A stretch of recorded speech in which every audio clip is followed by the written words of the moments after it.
Hello mga sis! Gagawa pala tayo ngayon ng Japanese kani salad. Ito pala yung mga sangkap. 3 piraso ng carrots na hiniwa natin ng pahaba. I-mix natin sa isang malaking lagayan. Tapos pipino 3 piraso na hiwa rin ng pahaba. Kayong bahala kung mas gusto nyo nung mas manipis na hiwa. Tapos isang sachet ng crab sticks. Hinimay natin ng pahaba. Ayan, i-mix natin sa mga ibang sangkap. Maglalagay rin pala tayo ng 3 piraso ng hinog na mangga na hiniwa naman natin ng pa-cubes. Maglalagay rin pala tayo ng mais, Jolly Whole Corn Bakinaman. 2 lata pala yung nilagay natin, pero tinanggal muna natin yung patubig niya. Medyo dinamihan natin yung mais kasi isa ito sa magpapasarap sa lasa ng salad. Maglalagay rin pala tayo ng Eden cheese. Isang karton pala ito na kinat natin ng pa-cubes. Pero bahala na kayo kung anong brand ng cheese ang gusto nyong ilagay. Sunod naman pala itong real mayonnaise, Lady's Choice Bakinaman. 470 ml pala yung nilagay natin.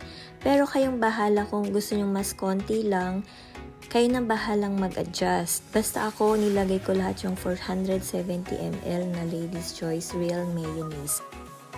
Di ko pala na-videohan, naglagay rin pala ako ng 1 lata ng condensed milk, pambalanse dun sa lasa ng salad. Tapos maglalagay tayo ng black pepper ground. Medyo dinamihan natin yung paglagay para naman meron siyang kick. Dahil wala tayong lemon juice, calamansi juice na lang nilagay natin. 2 piraso pala yung nilagay natin ng calamansi.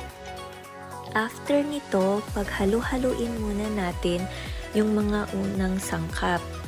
I-mix natin ng mabuti. After nito, tsaka naman natin ilagay ang sauce.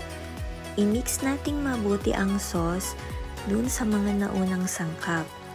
Tapos, habang hinahalo nyo, pwede nyo na ring tikman para malaman kung ano pa ang pwedeng idagdag dun sa mga sangkap. Pag okay na sa inyo yung texture ng mixture, bago ilagay sa ref, ay gagawa naman tayo ng plating. Ito maglalagay tayo ng mga lettuce leaves dun sa lagayan mismo. Nasa sa inyo yon kung maglalagay pa kayo ng lettuce leaves. Pero ako kasi gusto kong maglagay para pag kinain ko yung salad, pati ang lettuce pwede na rin kainin. After na natin maayos yung mga lettuce leaves, ito na yung kinalabasan ng Japanese kani salad natin. Try nyo mga sis, sobrang sarap! Hanggang sa muli! Bye!